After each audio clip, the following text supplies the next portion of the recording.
नमस्कार बच्चों, कैसे हैं आप लोग। अच्छे होंगे, आशा करते हैं अच्छे से होंगे, घर पर होंगे, पढ़ाई कर रहे होंगे। बच्चों, हम लोग क्या पढ़ रहे थे, स्फुट पद्यानि, और वो पढ़ चुके थे। आज हम लोग उसका अभ्यास करेंगे। तो उसके अभ्यास में पहला प्रश्न तो आपका होता है उच्चारणम कुरुत पुस्तिकायाम च लिखत। तो इसमें तो आपको उच्चारण करना होता है जो आप स्वतः करेंगे, ठीक है। हाँ, स्वाद साधो विपरीतम एतत् आप अपनी बुक में देखेंगे तो आप देखेंगे साधो विपरीतम एतत् रक्षणाय मोहश्च सुधामुचो रक्ष्यते मृजया। ये सारी चीज़ें आप स्वतः बोलेंगे, बोल करके उसको लिखेंगे, ठीक है।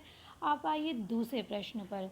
दूसरा प्रश्न है आपका कि एक पदेन उत्तरत। एक पदेन उत्तरत मतलब एक पद में उत्तरत उत्तर दीजिए, ठीक है। एक ही पद में उत्तर देना है आपको। तो क्या है ये आपका, काकस्य कीदृशः वर्णः भवति। कौवे का कैसा, कीदृशः मतलब कैसा, वर्णः मतलब रंग होता है। तो कैसा रंग होता है, कृष्णः काला। एक पद में उत्तर देना है तो एक पद हो गया काला। साधु विद्या किम अर्थम भवति। साधु की विद्या किस अर्थ में होती है, बताइए। ज्ञानाय, किसके लिए होती है, ज्ञान के लिए होती है। और ज्ञानाय में चतुर्थी विभक्ति एक वचन का प्रयोग किया गया है। और ये कौन सा कारक है, संप्रदान कारक है। और इसका चिन्ह क्या होता है बच्चों, के लिए। इसका चिन्ह क्या होता है, यही तो होता है, के लिए, ठीक है। तो ज्ञान के लिए। लोभः कस्य कारणम, लोभ किसका कारण है। तो लोभः पापस्य कारणम, ये लोभ पाप का कारण है। ये देखिए अस्य लगा है ना, अस्य।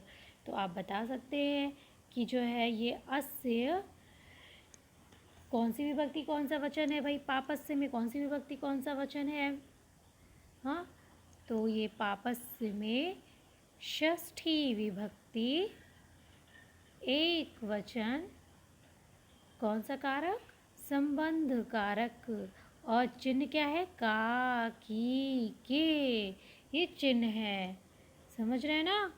तो ऐसे आप इसको पहचानने की कोशिश करिए, ठीक है। और कृष्णा में, कृष्णा, कृष्णा में कौन सा है, ये हो गया आपका प्रथमा एक वचन, ठीक है। और कौन सा कारक, कर्ता कारक। चिन्ह क्या है, ने। चिन्ह क्या है, ने। और जब ने होता है, ने का चिन्ह होता है, लेकिन हम उसको बोलते नहीं हैं, ठीक है। कृष्ण, हाँ कृष्ण। चलिए नेक्स्ट करते हैं। नेक्स्ट है आपका पूर्ण वाक्येन उत्तरत। पूर्ण वाक्येन उत्तरत मतलब क्या मतलब है, पूर्ण, पूरे वाक्येन, वाक्य में उत्तर दीजिए। अब पूरे वाक्य में उत्तर देना है, एक पद में नहीं देना है। कस्मिन किस, समये समय में, काक पिकयोः कौवे और पिक में कोयल में, भेदः स्पष्टः भवति। भेद यानी अंतर स्पष्ट होता है, कौन से समय में होता है, वसंत समय, वसंत समय में। और देखिए ये आ रहा है ए, वसंत समय में। इसमें कौन सी विभक्ति, हम यदि पूछे कि समय में कौन सी विभक्ति है, कौन सा वचन है, कौन सा कारक है, तो आप क्या बताएंगे। इसका ट्रिक हमने बताया था ना आपको कि ये हो गया आपका सप्तमी विभक्ति एक वचन। कौन सा कारक है, अधिकरण कारक। चिन्ह क्या है, में, पर, ये आपका चिन्ह है, ठीक। कुलम केन रक्ष्यते, कुलम केन, कुल की रक्षा कैस, कुल की रक्षा कौन करता है, परिवार की रक्षा कौन करता है, किससे होती है परिवार की रक्षा, केन किससे होती है परिवार की रक्षा। तो बच्चों कुलम वृत्तेन रक्षते, वृत्तेन मतलब सदाचार से। और ये क्या आया, एन, हमने ये आप बताया था ना, ये प्रोनाउंसिएशन जब आएगा तो उसमें कौन सी विभक्ति हो जाएगी, तृतीया विभक्ति। कौन सी विभक्ति हो जाएगी, तृतीया विभक्ति एक वचन, करण कारक, चिन्ह क्या रहेगा, से, द्वारा, यही तो चिन्ह होता है। तो परिवृत्तेन, सदाचार से या सदाचार के द्वारा रक्षा होती है परिवार की, कुल की। अब देखिए, लोभात किम प्रभवती, लोभ से प्रभवती क्या पैदा होता है? तो लोभात क्रोध प्रभवती, लोभ से क्रोध उत्पन्न होता है, क्रोध पैदा होती है, क्रोध उत्पन्न होता है। प्रभवती मतलब उत्पन्न होने या पैदा होना दोनों हो सकता है, ठीक है। सही सेंस आपका उत्पन्न होना बन रहा है। तो लोभ से क्रोध उत्पन्न होता है। अब लोभात, अब हम यदि आपसे पूछे कि लोभात में कौन सी विभक्ति कौन सा वचन है, तो आप क्या बताएंगे कि देखिए त आ रहा है ना, क्या आ रहा है? त। हाँ, लास्ट में ये भी हमने आपको बताया था कि ऐसे जब आएगा तो हो जाएगी आपकी पंचमी, ठीक है। क्या हो जाएगी आपकी? पंचमी विभक्ति। और एक वचन, कौन सा कारक? अपादान कारक। और इसका चिन्ह क्या होता है? से, लेकिन अलग होने के अर्थ में होता है, अलग होने के अर्थ में, ठीक है। चलिए, मुझे उम्मीद है कि आप लोग समझ रहे होंगे। नेक्स्ट करिए, श्लोकांशान योजयत, श्लोक के अंशों को जोड़िए, ये करना है आपको, ठीक है। श्लोक के अंशों को क्या करना है? जोड़िए। योजयत मतलब जोड़ना, या करना है आपको, ये चीज़ आपको करनी है। अब देखिए आपकी पुस्तक में क्या दिया, पुस्तिका में क्या दिया है? दिया है खलस्य, खलस्य साधु। यहाँ पे क्या है बच्चों? प्रिंटिंग मिस्टेक हो गई है, यहाँ पे साधु है, ओ की मात्रा लगाइए। साधु विपरीतम एतत्, जो खलस्य दुष्ट, साधु विपरीतम एतत्, इस प्रकार से साधु के विपरीत होते हैं। तो आगे इसके क्या हो जाएगा? क्या जोड़ेंगे आप? ज्ञानाय दानाय च रक्षणायाम। इन ये लाइन रहेगी, आप अपनी जो श्लोक में देखेंगे ना तो ये लाइन मिलेगी आपको।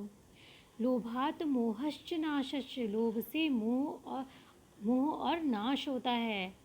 लोभ से किसका मोह होता है और नाश होता है? तो लोभः पापस्य कारणम, इससे आगे की लाइन क्या है?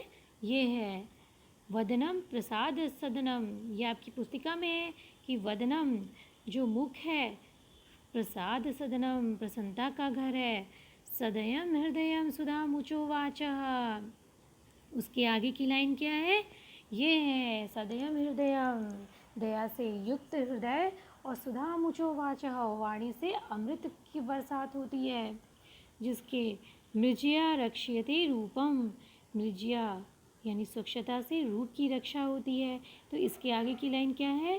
कुलम वृत्तेन रक्ष्यते, और कुल से, और कुल की सदाचार से रक्षा होती है। वृत्तेन मतलब सदाचार से कुल की रक्षा होती है। इसकी आगे की लाइन ये है, ठीक है। आपकी पुस्तक में ये दिया है और उसकी आगे की लाइन ये है, ठीक। आप चलिए आगे बढ़ते हैं।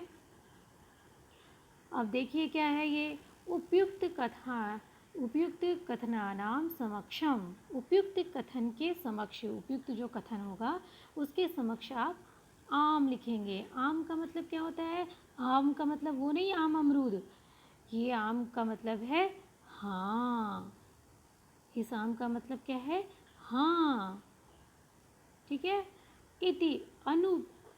इति ऐसा, और अनुपयुक्त कथनानाम, जो अनुपयुक्त कथन होगा, जो अनुचित कथन होगा, उसके समक्ष नहीं, न का मतलब नहीं, इति लिखत, ऐसा लिखिए, ये आपको लिखना है, ठीक है। इसके आगे हमने लिख दिया लिख कर, यानी कि लिखना है। तब क्या है? देखिए क्या है? विद्या योगेन रक्षति, विद्या योगेन, योग से, योगेन मतलब योग से विद्या की रक्षा होती है। ये बात तो सही है ना? तो इसके आगे लिखेंगे आप आम। साधु विद्या विवादाय भवति, साधु की विद्या यानी सज्जन की विद्या विवाद के लिए होती है। ऐसा होता है क्या? ना, बिल्कुल नहीं। साधु विद्या विवादाय नहीं, साधु की विद्या तो ज्ञान के लिए होती है ना, तो ये गलत हो गया। तो उसमें आप क्या लिखेंगे? न, यानी कि नहीं। लोभः पापस्य कारणं भवति, लोभ पाप का कारण होता है। ये तो बात एकदम सही है। तो ये क्या हो गया? आम। आम मतलब सही। तो इस तरह से बच्चों ये आपका हो गया। अब आपका संस्कृत में अनुवाद बाकी है। ठीक है, संस्कृत में अनुवाद हमने इसकी वजह से नहीं किया कि इसको मैं अलग से समझाऊंगी। आपको समझा के जब लिखूंगी तो आपको अनुवाद करने में रुचि भी बढ़ेगी और आपको धीरे धीरे समझ में भी आएगा कौन सी विभक्ति कौन सा वचन लगेगा। ठीक है, और इकट्ठे ऐसे समझा दूंगी तो उसमें बहुत हौश पौश हो जाएगा। ठीक है, तो ये आज के वीडियो में इतना ही आपके क्वेश्चन आंसर रहेंगे और नेक्स्ट वीडियो में ये चैप्टर अब कंप्लीट कर दूँगी अभ्यास का और फिर उसके बाद हम लोग नेक्स्ट करेंगे। तो ये वीडियो बच्चों यदि अच्छा लगा हो आपको, आपके